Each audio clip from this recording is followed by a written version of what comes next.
ഇന്ന് നമ്മള് ഒരു പായസമാണ് ഉണ്ടാക്കാൻ വേണ്ടിട്ട് പോണത്.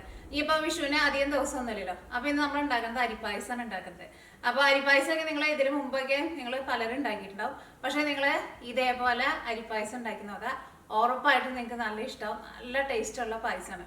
അപ്പൊ നിങ്ങൾ വിഷുവിന് പായസം ഉണ്ടാക്കുന്നുണ്ടെന്ന് വെച്ചിട്ടുണ്ടെങ്കിൽ അരിപ്പായസം ഉണ്ടാക്കാൻ വേണ്ടിട്ട് മറക്കരുത് കേട്ടോ. പിന്നെ പായസം റെഡി ആക്കിയിട്ട് എടുക്കാൻ വേണ്ടിട്ട് ഒരുപാട് വലിയ പണിയൊന്നുമില്ല.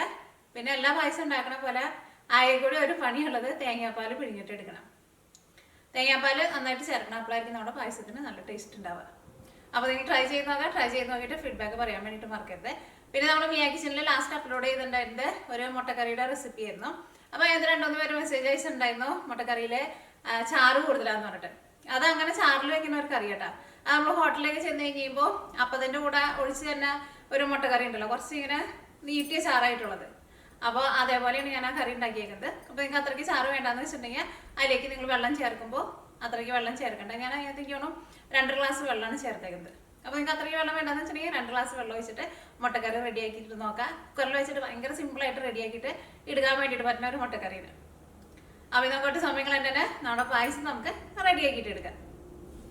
പായസം റെഡിയാക്കാൻ വേണ്ടിയിട്ട് പോണ്. അപ്പോൾ പായസം റെഡിയാക്കാൻ വേണ്ടിയിട്ട് ഫസ്റ്റ് നമുക്ക് ശർക്കര നമുക്കൊന്ന് ചൂടാക്കിയിട്ട് ഒന്ന് വെള്ളത്തിലൊന്ന് അലിയിച്ചിട്ട് നമ്മൾ അരിച്ചിട്ട് എടുക്കില്ലേ, അതേപോലെ ഫസ്റ്റ് നമുക്ക് ശർക്കര റെഡിയാക്കിയിട്ട് വയ്ക്കാം. അപ്പോൾ ഞാനിവിടെ 1/2 കിലോ അരിയാണ് എടുക്കുന്നത്. 1/2 കിലോ അരിക്ക് 3/4 കിലോ ശർക്കര.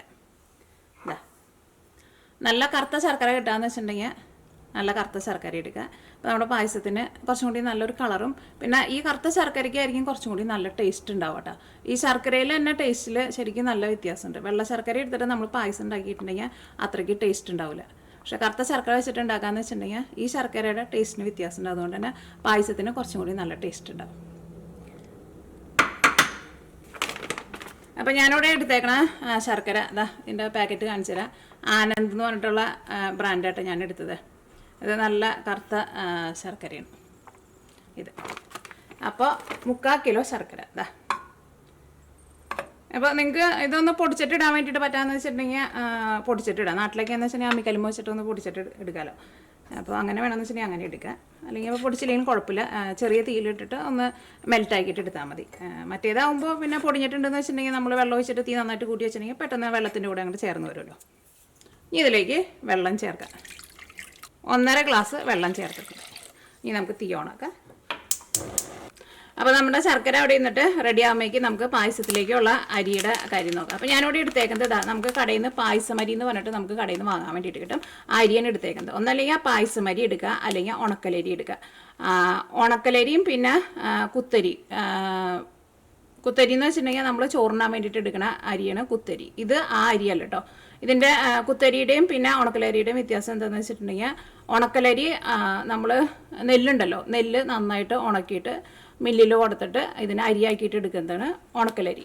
കുത്തരി എന്ന് വെച്ചിട്ടുണ്ടെങ്കിൽ നമ്മൾ ചോറിനാൻ വേണ്ടിയിട്ട് എടുക്കുന്ന അരി. അരി എന്ത് ചെയ്യുന്നത് വെച്ചിട്ടുണ്ടെങ്കിൽ ആ നെല്ലിനെ ഫസ്റ്റ് പുഴുങ്ങും. പുഴുങ്ങിയിട്ട് വെയിലത്തിട്ടിട്ട് ഉണക്കും. മറ്റേത് പുഴുങ്ങില്ല, ഡയറക്റ്റ് വെയിലത്തിട്ടിട്ട് ഉണക്കും. നമ്മൾ ചോറിന അരി ഫസ്റ്റ് പുഴുങ്ങും. അത് കഴിഞ്ഞിട്ട് വെയിലത്തിട്ട് ഉണക്കിയിട്ട് മില്ലിൽ കൊടുത്തിട്ട് നമ്മൾ അരിയാക്കിയിട്ട് എടുക്കുന്നതാണ് നമ്മുടെ കുത്തരി. അത് കുറച്ചും കൂടിയും ഹാർഡായിട്ടിരിക്കും. വെന്ത് വരാനൊക്കെ കുറേ സമയം എടുക്കും. അപ്പോൾ പായസത്തിന് സാധാരണ എടുക്കുന്നത് ഈ ഉണക്കലരിയാണ് എടുക്കുന്നത്. അപ്പോൾ ഈ ഉണക്കലരിയും പിന്നെ പായസം അരിയൊക്കെയും സെയിം തന്നെയാണ്. ഇത് നോക്കിക്കേ. പിന്നെ ഈ ഉണക്കലരി നമുക്ക് വെള്ള കളറിലുള്ള അരിയും കിട്ടും. ഇതുമ്മ എഴുതിയേക്കുന്നത് നോക്കിക്കേ, റെഡ് റോ റൈസ് എന്നാണ് എഴുതിയേക്കുന്നത്.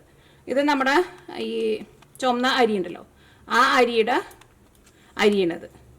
ചിലപ്പോൾ നമുക്ക് വെള്ള കളറിലുള്ള അരി കിട്ടും. പക്ഷേ പായസത്തിന് നമുക്ക് എപ്പോഴും ഇതേപോലെ ചുവന്ന അരിയാണ് നല്ലത്. അപ്പോഴായിരിക്കും നമ്മുടെ പായസത്തിന് കുറച്ചുകൂടി നല്ല കളറും ഈ അരിക്കായിരിക്കും കുറച്ചും കൂടി നല്ല ടേസ്റ്റ് ഉണ്ടാവുക. അപ്പോൾ ഒന്നല്ലെങ്കിൽ നിങ്ങൾ പായസം അരി എടുക്കുക, അല്ലെങ്കിൽ ഉണക്കലരി എടുക്കുക. കുത്തരി വെച്ചിട്ട് പായസം സാധാരണ ഉണ്ടാക്കില്ല കേട്ടോ. അപ്പോൾ കടയിൽ പോയി ചോദിച്ചാൽ മതി, ഇതേപോലെ നമുക്ക് അരി വാങ്ങാൻ വേണ്ടിയിട്ട് കിട്ടും. അല്ലെങ്കിൽ ഇപ്പോൾ നിങ്ങളുടെ വീട്ടിൽ ഇതേപോലെ ഉണക്കലരി ഉണ്ടെന്ന് വെച്ചിട്ടുണ്ടെങ്കിൽ ഉണക്കലരി എടുക്കുക. ചിലപ്പോൾ ഈ ഉണക്കലരി ഇതിപ്പോൾ നോക്കിക്കുക, അരിമണി ഒറ്റ അരിമണിയായിട്ടാണ് ഇരിക്കുന്നത്. ചിലപ്പോൾ നമ്മുടെ വീടുകളിലേക്കും ഇത് ഈ നുറുക്കരി എന്ന് പറഞ്ഞിട്ട് ഉണ്ടാവും. ആ അരി വെച്ചിട്ടും ഇതേപോലെ തന്നെ പായസം ഉണ്ടാക്കിയിട്ട് എടുക്കുക. അതും ഈ അരിയും സെയിം തന്നെയാണ്, പക്ഷേ അത് രണ്ടായിട്ട് ഇങ്ങനെ കട്ടായിട്ടുണ്ടാവും. അപ്പോൾ ഈ അരിയാണ് എടുക്കുന്നത്. അപ്പോൾ ഈ അരി ഞാൻ എന്തോരം എടുക്കണമെന്ന് വെച്ചിട്ടുണ്ടെങ്കിൽ ഞാനിവിടെ 250 ml മെഷറിംഗ് കപ്പിൽ 2 കപ്പ് അരിയാണ് എടുക്കുന്നത്. ഗ്രാമിലാണ് നോക്കാമെന്ന് വെച്ചിട്ടുണ്ടെങ്കിൽ ഇതാ ഞാനിവിടെ ഇപ്പോൾ ഇത് 1 കപ്പ് അരി എടുത്ത് വെച്ചിട്ടുണ്ട്. 2 കപ്പ് അരിയാണ് എടുക്കുന്നത്. 1 കപ്പ് അരി എന്ന് വെച്ചിട്ടുണ്ടെങ്കിൽ ഗ്രാമിൽ നോക്കിയിട്ടുണ്ടെന്ന് വെച്ചിട്ടുണ്ടെങ്കിൽ ഒരു 200 ഗ്രാമിൻ്റെ അടുത്തുണ്ടാവും. അപ്പോൾ 2 കപ്പ് അരി എടുക്കുമ്പോൾ ഒരു 400 ഗ്രാം തുടങ്ങിയിട്ട് ഒരു 500 ഗ്രാം വരെ, ഒരു 1/2 കിലോ വരെ എടുക്കുക. അപ്പോൾ നമ്മൾ ഒരു 1/2 കിലോ അരിക്ക് 3/4 കിലോ ശർക്കരയാണ് നമ്മൾ അവിടെ റെഡിയാക്കാൻ വേണ്ടിയിട്ട് വെച്ചേക്കുന്നത്. അപ്പോൾ ഈ അരി തന്നെ എടുക്കണം കേട്ടോ. ഈ അരി വെച്ചിട്ട് പായസം ഉണ്ടാക്കിയാലായിരിക്കും നമ്മുടെ പായസത്തിൻ്റെ ശരിക്കുള്ള ടേസ്റ്റ് ഉണ്ടാവുക. പിന്നെ നമ്മുടെ പായസത്തിലേക്ക് മെയിനായിട്ട് വേണ്ടതാണ് തേങ്ങാപ്പാൽ. തേങ്ങാപ്പാൽ നന്നായിട്ട് ചേർക്കണം, അപ്പോഴായിരിക്കും പായസത്തിന് നല്ല ടേസ്റ്റ് ഉണ്ടാവുക. അപ്പോൾ ഞാനിവിടെ 2 തേങ്ങ പിഴിഞ്ഞിട്ട് പാലെടുത്തിട്ടുണ്ട്. ഇനിയിപ്പോൾ ചിലർ ചോദിക്കും ടിന്നിൽ കിട്ടുന്ന ടിൻ പാൽ വെച്ചിട്ട് പായസം ഉണ്ടാക്കാൻ വേണ്ടിയിട്ട് പറ്റുമെന്ന്. ടിൻ പാൽ വെച്ചിട്ടൊക്കെ പായസം ഉണ്ടാക്കാം, പക്ഷേ ശരിക്കും നമ്മുടെ ആ പായസത്തിൻ്റെ ടേസ്റ്റ് കിട്ടില്ല. അപ്പോൾ ഞാനിവിടെ 2 തേങ്ങ പിഴിഞ്ഞിട്ട് പാലെടുത്തിട്ടുണ്ട്. അപ്പോൾ ഇതാ ഒന്നാം പാൽ എന്ന് വെച്ചിട്ടുണ്ടെങ്കിൽ ആദ്യം പിഴിഞ്ഞിട്ട് എടുക്കണം, നല്ല കട്ടിയുള്ള പാൽ. അത് ഞാനിവിടെ 2.5 ഗ്ലാസ് പാലെടുത്തിട്ടുണ്ട്. പിന്നെ രണ്ടാം പാൽ, അത് നമ്മൾ ആദ്യം പിഴിഞ്ഞെടുക്കണം. ആ പാലെടുത്ത് കഴിഞ്ഞിട്ട് ബാക്കിയുള്ള തേങ്ങാപ്പീരയിലേക്ക് കുറച്ചും കൂടി വെള്ളം കൂടുതൽ ഒഴിച്ചിട്ട് രണ്ടാമത് പിഴിഞ്ഞെടുക്കുന്ന പാലാണ് രണ്ടാം പാൽ. അത് ഞാനിവിടെ ഒരു 3.5 ഗ്ലാസ് പാലെടുത്തിട്ടുണ്ട്. അപ്പോൾ ഈ പാലിന് ആദ്യത്തെ ഒന്നാം പാലിനേക്കാളും കുറച്ചും കൂടി കട്ടി കുറവായിരിക്കും. പിന്നെ അത് കഴിഞ്ഞിട്ട് ഈ രണ്ടാം പാൽ എടുത്തു കഴിഞ്ഞിട്ട് ആ തേങ്ങാപ്പീരയിലേക്ക് നമ്മൾ കുറച്ചും കൂടി വെള്ളം ഒഴിച്ചിട്ട് മൂന്നാമത് പിഴിഞ്ഞെടുക്കുന്ന പാലാണ് നമ്മുടെ മൂന്നാം പാൽ. ഇത് ഒരു 2 ഗ്ലാസ് പാലുണ്ടാവും. അപ്പോൾ ഇതേപോലെ ഇങ്ങനെ പാല് നിങ്ങൾ 3 പാലായിട്ട് സെപ്പറേറ്റ് ആയിട്ട് ഫസ്റ്റ് റെഡിയാക്കിയിട്ട് വെക്കണം. അപ്പോൾ നമ്മൾ ഈ മൂന്നാം പാലിലാണ് നമ്മുടെ അരി വേവിക്കാൻ വേണ്ടിയിട്ട് പോണത്. കാരണം എന്താണെന്ന് വെച്ചിട്ടുണ്ടെങ്കിൽ അരി വെന്ത് വരാൻ വേണ്ടിയിട്ട് കുറച്ച് സമയം എടുക്കും. അപ്പോൾ മൂന്നാം പാലിൽ എന്താണെന്ന് വെച്ചിട്ടുണ്ടെങ്കിൽ ഈ തേങ്ങാപ്പാൽ കുറച്ച് നന്നായിട്ട് കുറവായിരിക്കും, കുറച്ചുകൂടി നല്ല വെള്ളം പോലെ ഇരിക്കും. അപ്പോൾ നമ്മളിപ്പോൾ ഒന്നാം പാൽ ഒഴിച്ചിട്ട് അരി വേവിക്കാമെന്ന് വെച്ചിട്ടുണ്ടെങ്കിൽ ഈ ഒന്നാം പാലിൽ നന്നായിട്ട് വെളിച്ചെണ്ണ ഉണ്ടാവും. അതുകൊണ്ടാണ് നമ്മൾ ഈ ഒന്നാം പാൽ നമ്മൾ ഏറ്റവും ലാസ്റ്റ് ഒഴിക്കുള്ളൂ, അല്ലെങ്കിൽ നമ്മുടെ പായസത്തിൽ വെളിച്ചെണ്ണ തെളിഞ്ഞ് വരും. അപ്പോൾ നമ്മൾ ഒട്ടും കട്ടിയില്ലാത്ത നമ്മുടെ മൂന്നാം പാലിലാണ് നമ്മൾ അരി വേവിച്ചിട്ടെടുക്കുക. പാൽ ഇതേപോലെ നിങ്ങൾ റെഡിയാക്കിയിട്ടെടുക്കുക. അതിപ്പോൾ കുറച്ച് ചെറിയ വ്യത്യാസമൊക്കെ വന്നാലും കുഴപ്പമൊന്നുമില്ല. പക്ഷേ ഒന്നാം പാൽ നമുക്ക് ഒരു 2.5 ഗ്ലാസ് മാത്രം മതി. കാരണം ഇത് നമ്മൾ പായസത്തിൻ്റെ അവസാനം ഒഴിക്കാം. ഈ പാല് നമ്മൾ ഒഴിച്ച് കഴിഞ്ഞിട്ടുണ്ടെന്ന് വെച്ചിട്ടുണ്ടെങ്കിൽ പായസം നമ്മൾ പിന്നെ കുറേ നേരം ഇട്ടിട്ട് തിളപ്പിക്കില്ല. അപ്പോൾ കൂടുതൽ ഒന്നാം പാൽ എടുത്ത് ഒഴിച്ചിട്ടുണ്ടെന്ന് വെച്ചിട്ടുണ്ടെങ്കിൽ നമ്മുടെ പായസത്തിൽ വെള്ളം കൂടുമല്ലോ. അപ്പോൾ നമ്മൾ ഒരു 2.5 ഗ്ലാസ് പാൽ ഒന്നാം പാൽ മാറ്റി വയ്ക്കുക. അപ്പോൾ നമ്മൾ പിഴിഞ്ഞെടുത്ത് കഴിഞ്ഞപ്പോൾ ഇപ്പോൾ ഒന്നാം പാൽ ഇപ്പോൾ ഒരു 3 ഗ്ലാസ് അല്ലെങ്കിൽ 3.5 ഗ്ലാസ് കിട്ടിയെന്ന് വെച്ചിട്ടുണ്ടെങ്കിൽ ഈ 2.5 ഗ്ലാസ് പാല് നമ്മൾ ഒന്നാം പാൽ എടുത്തു കഴിഞ്ഞിട്ട് ബാക്കി വരുന്ന പാല് നമ്മൾ ഈ രണ്ടാം പാലിൻ്റെ കൂടെ നിങ്ങൾ ചേർത്ത് വെച്ചോ. അത് നോക്കിയേ, ഇപ്പോൾ നമ്മുടെ ശർക്കര റെഡി ആയിട്ടുണ്ട്. ശർക്കര വെള്ളത്തിൽ നന്നായിട്ട് അലിഞ്ഞിട്ടുണ്ട്. ഇനി നമുക്ക് തീ ഓഫ് ചെയ്യാം. ഇനി ഇത് നമ്മൾ അരിച്ചിട്ട് റെഡിയാക്കിയിട്ട് മാറ്റി വയ്ക്കാം. അപ്പോൾ ഇത് നമ്മുടെ പായസം റെഡിയാക്കാൻ വേണ്ടിയിട്ട് ഞാനിവിടെ ഉരുളി എടുത്തിട്ടുണ്ട്. ഉരുളി തന്നെ വേണമെന്ന് നിർബന്ധമില്ല. ഉരുളി ഉണ്ടെന്ന് വെച്ചിട്ടുണ്ടെങ്കിൽ ഉരുളിയിലെടുക്കുക, അല്ലെങ്കിൽ കുറച്ച് വലിയൊരു പാത്രം എടുക്കുക. അപ്പോൾ ഞാനിവിടെ അരി 400 ഗ്രാം അരി നന്നായിട്ട് കഴുകിയെടുത്തിട്ടുണ്ട്. ഇനി ഇതിലേക്ക് നമുക്ക് നമ്മുടെ മൂന്നാം പാല് ചേർക്കാം. ഈ പാല് ചേർക്കുമ്പോഴായിരുന്നാലും നമ്മളിപ്പോൾ ഒരു പ്രാവശ്യം നമ്മൾ അരിപ്പയിലിട്ടിട്ട് അരിച്ചിട്ടല്ലേ വെച്ചേക്കുന്നത്. രണ്ടാമത് നമ്മൾ ഇതിലേക്ക് ചേർക്കുമ്പോഴായിരുന്നാലും ഒന്ന് അരിപ്പയിലിട്ടിട്ട് ഒന്നുകൂടി ഒന്ന് അരിച്ചിട്ട് ചേർക്കുക. കാരണം ചിലപ്പോൾ അങ്ങനെ തേങ്ങാപ്പീര അങ്ങനെ ഉണ്ടാവും. പിന്നെ നിങ്ങൾ വലിയ ഇതുള്ള അരിപ്പയിലാണ് അരിച്ചിട്ട് എടുത്തതെന്ന് വെച്ചിട്ടുണ്ടെങ്കിൽ ചെറിയ അരിപ്പയിൽ അരിച്ചിട്ട് വേണം കേട്ടോ ഇങ്ങനെ ഒഴിക്കാൻ വേണ്ടിയിട്ട്. കാരണം വലിയ അരിപ്പയിൽ ചിലപ്പോൾ ഈ തേങ്ങാപ്പീര ചിലപ്പോൾ ചെറുതായിട്ട് വരും. അപ്പോൾ ഈ അരിപ്പ ഉണ്ടാവില്ലേ, നമ്മൾ ചായ ഒക്കെ അരിക്കുന്ന അരിപ്പ, അരിപ്പയിൽ അരിച്ചിട്ട് ഒഴിച്ചാൽ മതി. അല്ലെങ്കിൽ തേങ്ങാപ്പീര അങ്ങനെ ചെറുതായിട്ട് അങ്ങനെ ഉണ്ടെന്ന് വെച്ചിട്ടുണ്ടെങ്കിൽ നമ്മുടെ പായസത്തിൻ്റെ മുകളിൽ ഇങ്ങനെ പൊന്തി കിടക്കും. അതിലേക്ക് നെയ്യ് ചേർക്കുക. അതാ ഇതേപോലെ ഇങ്ങനെ ടേബിൾ സ്പൂണിൽ ഇങ്ങനെ നിറച്ചെടുത്തിട്ടുണ്ട്. ഒരു 1.5 ടേബിൾ സ്പൂൺ നെയ്യ് ചേർക്കുക. പായസത്തിൽ നെയ്യൊക്കെ കുറച്ച് നന്നായിട്ട് വേണം, അപ്പോഴായിരിക്കും നല്ല ടേസ്റ്റ് ഉണ്ടാവുക.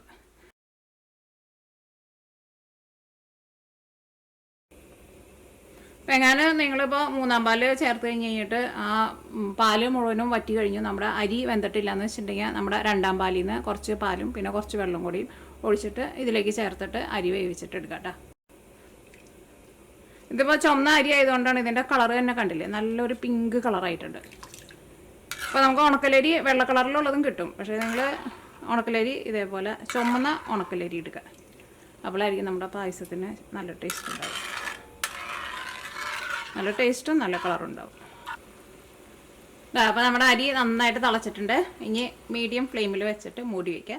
ഒരു ചെറിയ തീയിലിരുന്നിട്ട് വെന്ത് വരട്ടെ. നമ്മൾ സാധാരണ ചോറൊക്കെ വേവിച്ചിട്ട് എടുക്കില്ല, അതേപോലെ. ഇപ്പോൾ നമ്മൾ അരി മൂടി വെച്ചിട്ട് ഒരു 15 മിനിറ്റ് ആയിട്ടുണ്ട്. അതിൻ്റെ ഇടയ്ക്ക് ഞാൻ ഒരു പ്രാവശ്യം അരി ഒന്ന് ഇളക്കിയിട്ട് കൊടുത്തിട്ടുണ്ടായിരുന്നു. ഞാൻ നോക്കിക്കേ ഇപ്പോൾ ഇതിനകത്ത് തേങ്ങാപ്പാലൊക്കെ പറ്റി. പക്ഷേ നമ്മുടെ അരി ഇപ്പോൾ പറ്റുള്ളൂ, ഒന്നും കൂടി ഒന്ന് വേവാനുണ്ട്. അപ്പോൾ നിങ്ങളെങ്ങാനും ഇതേപോലെ ഉണ്ടാക്കുന്ന സമയത്ത് ഇപ്പോൾ തേങ്ങാപ്പാൽ ഇപ്പോൾ ഓൾറെഡി വറ്റി കഴിഞ്ഞു. ഇനിയിപ്പോൾ ഇതിനകത്ത് അരി വേവാനുള്ള തേങ്ങാപ്പാലില്ല. അപ്പോൾ ഞാൻ നേരത്തെ പറഞ്ഞ പോലെ നമ്മൾ രണ്ടാം പാലിൽ നിന്ന് കുറച്ച് പാലും കുറച്ച് വെള്ളം കൂടിയും ചേർത്തിട്ട് കുറച്ചും കൂടി തേങ്ങാപ്പാൽ ചേർത്ത് കൊടുക്കുക.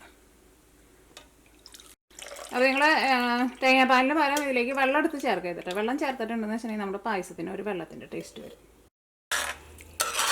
പിന്നെ തീ ഒരുപാട് കൂട്ടി വയ്ക്കരുത് കേട്ടോ. വലിയ ബർണറൊക്കെ എന്ന് വെച്ചിട്ടുണ്ടെങ്കിൽ ഒരു ലോ ഫ്ലെയിമിൽ വയ്ക്കുക. നമ്മൾ സാധാരണ ചോറൊക്കെ നമ്മൾ വേവിച്ചിട്ട് എടുക്കില്ല, ചെറിയ തീയിലിട്ടിട്ട്. തീ നന്നായിട്ട് കൂട്ടി വെച്ചിട്ടുണ്ടെങ്കിൽ തേങ്ങാപ്പാലൊക്കെയാണ്ട് പറ്റിപ്പോൾ നമ്മുടെ അരി നമുക്ക് വെന്ത് കിട്ടില്ല.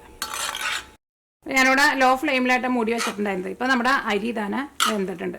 ഈ നമ്മൾ ഉരുക്കി വെച്ചേക്കണ ശർക്കര നമുക്ക് ഒരു അരിപ്പയിലൊന്ന് അരിച്ചിട്ട് ചേർക്കാം. ഇനി നമുക്ക് തീ നന്നായിട്ട് കൂട്ടി വയ്ക്കാം.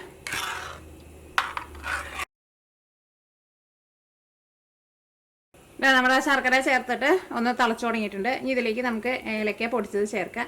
അത് ഞാനിവിടെ ഒരു 3/4 ടേബിൾ സ്പൂണാണ് ചേർക്കുന്നത്.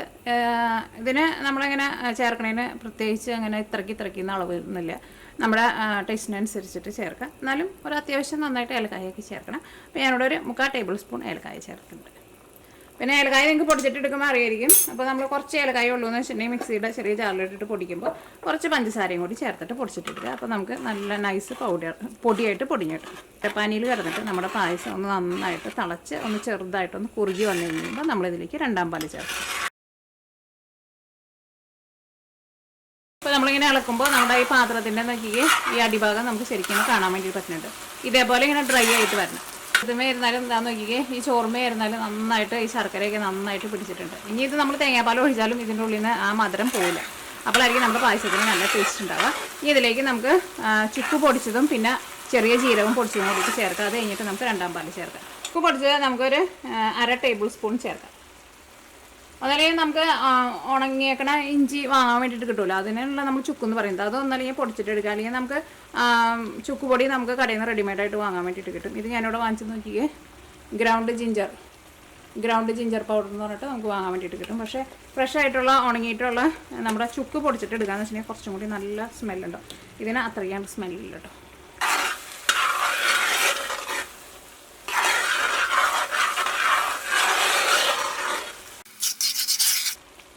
ഇനി അടുത്തത് നമ്മൾ ചെറിയ ജീരകം പൊടിച്ചത്, അതും ഞാനിതിലേക്ക് 1/2 ടേബിൾ സ്പൂണാണ് ചേർക്കുന്നത്. നമ്മുടെ ശർക്കരയൊക്കെ ഇതിൻ്റെ കൂടെ കിടന്നിട്ട് നല്ല ഡ്രൈ ആയിട്ട് വന്നിട്ടുണ്ട്. ഇനി ഇതിലേക്ക് നമുക്ക് രണ്ടാം പാല് ചേർക്കാം.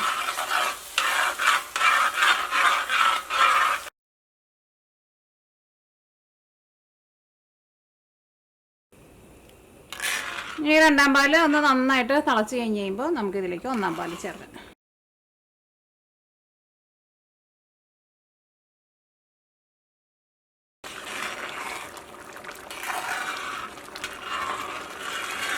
രണ്ടാം പാല് നമ്മുടെ പായസത്തിൻ്റെ കൂടെ നന്നായിട്ടൊന്ന് ചേർന്ന് വരണം. നന്നായിട്ടൊന്ന് തിളയ്ക്കുമ്പോഴായിരുന്നാലും ആ രണ്ടാം പാലിൽ ഒരു വെള്ളത്തിൻ്റെ ഒരു ടേസ്റ്റ് ഉണ്ടാവില്ല, അതൊക്കെ ഒന്ന് പോകണം. അത് കഴിഞ്ഞിട്ട് വേണം നമുക്ക് ഒന്നാം പാല് ചേർക്കാൻ വേണ്ടിയിട്ട്. അല്ലെങ്കിൽ നമ്മുടെ പായസത്തിന് വെള്ളത്തിൻ്റെ ടേസ്റ്റ് വരും. നമ്മുടെ രണ്ടാം പാല് ചേർത്ത് കഴിഞ്ഞിട്ട് ഒരു 4-5 മിനിറ്റിൻ്റെ അടുത്ത് നന്നായിട്ട് തിളച്ചിട്ടുണ്ട്. അപ്പോൾ നമ്മുടെ രണ്ടാം പാലായിരുന്നാലും നമ്മുടെ ഈ പായസത്തിൻ്റെ കൂടെ നന്നായിട്ട് ചേർന്ന് വന്നിട്ടുണ്ട്. ഇതിലേക്ക് നമ്മൾ നമ്മുടെ കട്ടിപ്പാൽ ഒന്നാം പാല് ചേർക്കാൻ വേണ്ടിയിട്ട് പോകാം. ഇതുപോലെ അവിടെ ചേർത്ത് ഇളക്കി കഴിഞ്ഞ് കഴിയുമ്പോൾ നമ്മുടെ പായസത്തിന് ആവശ്യത്തിനുള്ള വെള്ളമോ ചാറോ അതുണ്ടാവും. പിന്നെ ഇത് അരിപ്പായസം ആയതുകൊണ്ട് തന്നെ ഇത് ഒന്ന് ചൂടാറി കഴിഞ്ഞ് കഴിയുമ്പോൾ ഒന്നും കൂടി ഒന്ന് തിക്കായിട്ട് വരികയും ചെയ്യും. അപ്പോൾ അങ്ങനെ ഭയങ്കര ഡ്രൈ ആക്കിയിട്ട് എടുക്കരുത്. ഇനി ഒരു തള വന്നു കഴിയുമ്പോൾ നമുക്ക് തീ ഓഫ് ചെയ്യാം. എങ്ങാനും നിങ്ങളുടെ പായസം അങ്ങനെ ഇരുന്നിട്ട് ചൂടാറി കഴിഞ്ഞ് കഴിഞ്ഞിട്ട് എന്താ പറയുക ഭയങ്കര തിക്കായിട്ട് വന്നിട്ടുണ്ടെന്ന് വെച്ചിട്ടുണ്ടെങ്കിൽ നിങ്ങൾക്ക് വേണമെന്ന് വെച്ചിട്ടുണ്ടെങ്കിൽ കുറച്ച് നല്ല പാലുണ്ടല്ലോ, പശുവും പാല്, അത് തിളപ്പിച്ചിട്ട് വേണമെന്ന് വെച്ചിട്ടുണ്ടെങ്കിൽ നമ്മൾ പായസത്തിൻ്റെ കൂടെ ചേർത്തിട്ട് അതിൻ്റെ കൺസിസ്റ്റൻസി നിങ്ങൾക്ക് വേണമെന്ന് വെച്ചിട്ടുണ്ടെങ്കിൽ അഡ്ജസ്റ്റ് ചെയ്യാം. പിന്നെ പശുവും പാല് ചേർക്കാമെന്ന് വെച്ചിട്ടുണ്ടെങ്കിൽ പിന്നെ നമ്മൾ പായസം രണ്ടാമത് തിളപ്പിക്കേണ്ട ആവശ്യമില്ല. പശുവും പാല് തിളപ്പിച്ച പശുവും പാലായിരിക്കുമല്ലോ, അത് നമ്മൾ ഇതിൻ്റെ കൂടെ ചേർത്തിട്ട് ഇളക്കിയിട്ട് എടുത്താൽ മതി. അത് ചൂടാറി കഴിഞ്ഞിട്ട് ചേർത്താൽ മതി പശുവും പാല്. അപ്പോൾ നമുക്ക് അതിൻ്റെ കൺസിസ്റ്റൻസി നമുക്ക് അഡ്ജസ്റ്റ് ചെയ്യാൻ വേണ്ടിയിട്ട് പറ്റും. എങ്ങാനും അങ്ങനെ വരണുണ്ടെന്ന് വെച്ചിട്ടുണ്ടെങ്കിൽ ഞാൻ ജസ്റ്റ് ഒരു ട്രിക്ക് പറഞ്ഞു. അപ്പോൾ ഈ പായസത്തിലേക്ക് വറവിടാൻ വേണ്ടിയിട്ട് നമുക്ക് കുറച്ച് നെയ്യൊന്ന് ചൂടാക്കാം. ആ നെയ്യ് നിങ്ങളുടെ ഇഷ്ടത്തിനനുസരിച്ചിട്ട് ചേർക്കാം കേട്ടോ. ഞാനിവിടെ ഇതിലേക്ക് ഒരു 1.5 ടേബിൾ സ്പൂൺ നെയ്യാണ് ചേർക്കുന്നത്. ഇതാ നോക്കിക്കേ, ഇപ്പോൾ നമ്മുടെ തേങ്ങക്കൊത്ത് മുരിഞ്ഞ് തുടങ്ങിയിട്ടുണ്ട്. തേങ്ങക്കൊത്ത് നമ്മൾ വറുത്തിട്ട് എടുക്കുമ്പോഴായിരുന്നാലും പ്രത്യേകം ശ്രദ്ധിക്കുക, നന്നായിട്ട് മുരിയണം കേട്ടോ. അല്ലെങ്കിൽ നമ്മുടെ പായസത്തിൽ ഇടുമ്പോൾ നമ്മളത് കഴിക്കുന്ന സമയത്തിന് ഒരു തണുത്ത പോലെ ഇരിക്കും.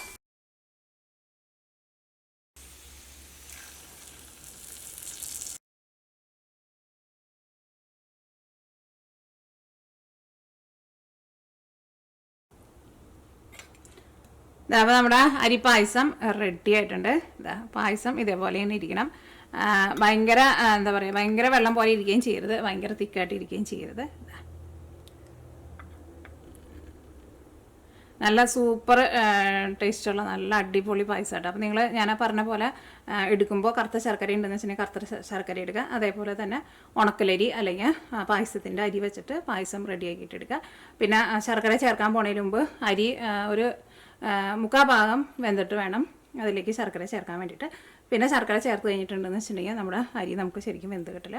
പിന്നെ ഇത് നമ്മൾ എന്താ പറയുക, ഈ അരി ഇപ്പോൾ നമ്മളിത് കാണുമ്പോൾ അതിനകത്ത് എന്താ പറയുക, അതിങ്ങനെ ഒരു കുറച്ചിങ്ങനെ ഒരു അരിമണി പോലെയല്ലേ ഇങ്ങനെ കാണുന്നത്. പക്ഷേ ഇത് നമ്മൾ വായിൽ വെച്ചിട്ട് നമ്മളിങ്ങനെ കടിക്കുമ്പോഴുണ്ടല്ലോ നല്ല സോഫ്റ്റ് ആയിട്ടിരിക്കും. അപ്പോൾ അതുകൊണ്ടാണ് നമ്മൾ ഇങ്ങനത്തെ ഈ ഉണക്കലരി എടുക്കാൻ വേണ്ടിയിട്ട് പറയുന്നത്. കുത്തരി വെച്ചിട്ട് നമ്മളിങ്ങനെ ഉണ്ടാക്കിയിട്ടുണ്ടെങ്കിൽ ഭയങ്കര ഹാർഡായിട്ടിരിക്കും. അപ്പോൾ നിങ്ങൾ വിഷുവിന് നിങ്ങളെല്ലാവരും ട്രൈ ചെയ്ത് നോക്കുക. ട്രൈ ചെയ്ത് നോക്കിയിട്ട് ഫീഡ്ബാക്ക് പറയാൻ വേണ്ടിയിട്ട് മറക്കരുത്. ഇഷ്ടമാണെന്ന് വെച്ചിട്ടുണ്ടെങ്കിൽ നിങ്ങളുടെ ഫ്രണ്ട്സിനൊക്കെ ഷെയർ ചെയ്യാനും മറക്കരുത്. ഞാൻ കഴിച്ചുകൊണ്ടിട്ടോ, മധുരമൊക്കെ നല്ല കറക്റ്റ് പാകമാണ്.